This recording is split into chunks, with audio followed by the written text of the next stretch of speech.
Masih ingatkah kalian sama Ibu Trimah, sosok ibu yang dititipkan ke panti jompo oleh 3 anak kandungnya? Menurut penuturan beliau, ketiga anaknya sudah tidak mau mengurusnya.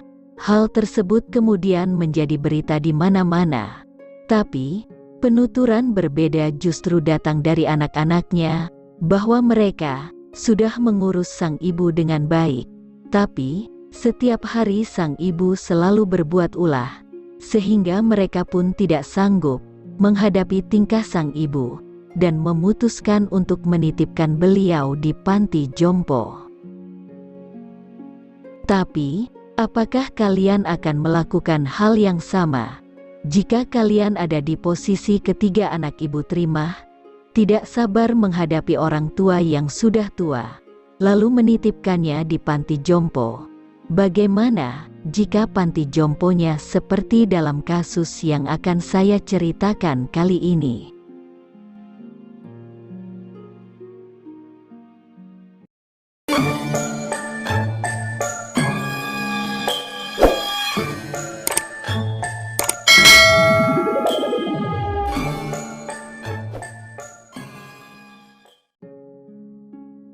Amy Archer Gilligan memiliki nama asli Amy E. Dugan. Dia merupakan anak ke-8 dari 10 bersaudara. Ayahnya, James Dugan, dan ibunya, Mary Kennedy.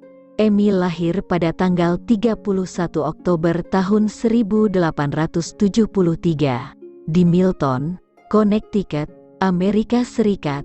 Dia menempuh pendidikan di Milton School dan New Britain Normal School pada tahun 1890. Pada tahun 1897, Amy menikah dengan James Archer, dan di bulan Desember di tahun yang sama, putri pertama mereka lahir, yang diberi nama Mary James Archer. Di tahun 1901, Amy memutuskan untuk menjadi seorang perawat lansia. Majikan pertamanya adalah John Seymour, seorang duda tua.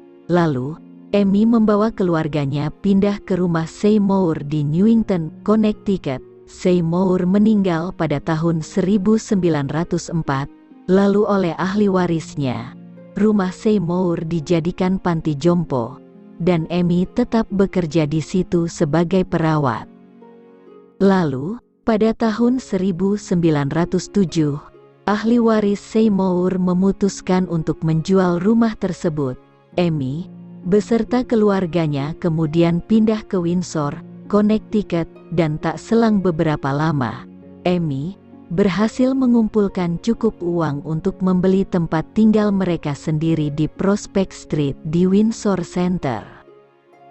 Kemudian, oleh Amy, rumah tersebut diubah menjadi bisnis panti jompo, yaitu Amy akan merawat lansia di rumahnya.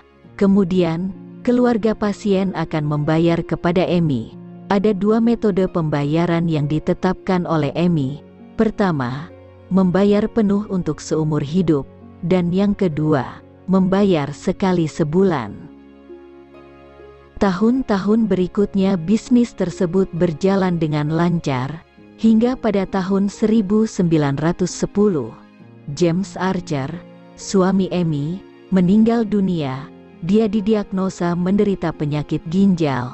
Tapi ada satu hal yang aneh, di mana beberapa minggu sebelum James Archer meninggal, istrinya Amy telah mengambil polis asuransi untuknya, yang kemudian dicairkan beberapa hari setelah upacara pemakamannya. Sepeninggalan sang suami, Amy sempat mengalami kesulitan keuangan, ditambah lagi dengan biaya pendidikan putrinya yang cukup mahal. Waktu itu, Mary merupakan seorang siswa di Windsor's Campbell School for Girls dan mengikuti les piano. Pada tahun 1913, Amy menikah untuk yang kedua kalinya dengan Michael William Gilligan, yang merupakan pasiennya sendiri. Dia adalah seorang duda kaya dengan 4 anak. Setelah 3 bulan menikah dengan Amy, Gilligan meninggal. Oleh Amy, dilaporkan meninggalnya karena penyakit serangan empedu dan gangguan pencernaan yang dideritanya. Gilligan tidak diotopsi, dan sebelum meninggal Gilligan juga sudah membuat surat wasiat, di mana isi surat tersebut menyatakan bahwa kalau dia meninggal dunia, seluruh hartanya akan diwariskan kepada Amy. Pada tanggal 30 Mei tahun 1914, salah satu pasien Amy, yang bernama Franklin R. Andrews, meninggal dunia. Amy memberikan laporan bahwa Andrews menderita tukak lambung sejak lama, dan lagi, sebelum meninggal, Andrews menulis wasiat kalau dia akan mewariskan hartanya kepada panti jompo milik Amy. Tapi, kematian Andrews membuat tetangga sekitar panti curiga, di mana, kurang dari 24 jam sebelum Andrews meninggal dunia, mereka melihat Andrews segar bugar dan sedang berkebun di kebun yang ada di perkarangan panti. Kakak perempuan Andrews, yang bernama Nellie Peirce, merasa aneh dengan surat wasiat Andrews. Menurutnya, tulisan tangan yang ada dalam surat wasiat tersebut sangat berbeda dengan tulisan adiknya. Peirce pun segera melaporkan hal tersebut kepada jaksa wilayah setempat, tapi sayangnya, laporan Peirce diabaikan. Namun, Peirce tidak habis akal, dia menceritakan dan menunjukkan beberapa bukti kepada media, yaitu kepada The Hartford Courant. Dan usaha Peirce pun tidak sia-sia. Hal tersebut ditunjukkan dengan sebuah artikel yang terbit pada tanggal 9 Mei tahun 1916 yang menceritakan upaya pembunuhan di panti jompo milik Amy. Baru ketika cerita itu menyebar, polisi turun tangan untuk menyelidiki Amy dan panti jompo miliknya. Bahkan, penyelidikan waktu itu membutuhkan waktu selama 1 tahun. Yang menarik adalah, ketika mayat Gilligan, Andrews dan 3 penghuni lainnya digali dan diotopsi, ditemukan fakta bahwa mereka meninggal karena keracunan arsenik. Penyelidikan pun dilanjutkan dengan memeriksa pedagang lokal, di mana mereka mengaku bahwa Amy dalam beberapa tahun terakhir telah membeli banyak zat arsenik. Dalihnya adalah untuk membasmi banyak tikus di rumahnya, sedangkan surat wasiat Gilligan dan Andrews ternyata ditulis Amy dengan tangannya sendiri. Penyelidikan juga menunjukkan kalau di panti jompo milik Amy memiliki angka kematian yang tinggi. Antara tahun 1907 hingga tahun 1917, ada 60 kematian, ada 12 pasien yang meninggal antara tahun 1907 hingga tahun 1910, dan 48 pasien meninggal antara tahun 1911 hingga tahun 1916. Menurut pendapat mereka, dari 48 kematian di panti Amy dalam 5 tahun belakangan, kemungkinan 20 kematian adalah akibat kekerasan.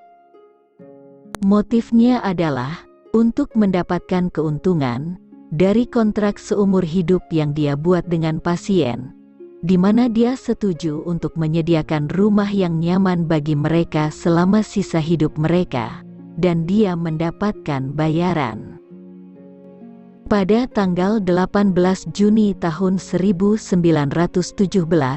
Amy Archer Gilligan didakwa atas 5 pembunuhan, tapi pengacaranya berhasil mengurangi dakwaan menjadi 1 pembunuhan, yaitu hanya pembunuhan kepada Franklin R. Andrews. Para juri memutuskan kalau Amy bersalah dan dia dijatuhi hukuman mati. Amy kemudian mengajukan banding. Putrinya, Mary James Archer, bersaksi di pengadilan bahwa ibunya, Amy Archer Gilligan, kecanduan morfin. Lalu pada tahun 1919 hukumannya diubah menjadi penjara seumur hidup. Pada tahun 1924, Amy dinyatakan gila dan dipindahkan ke rumah sakit jiwa di Middletown, Connecticut, di mana dia tinggal di sana sampai kematiannya pada tanggal 23 April tahun 1962.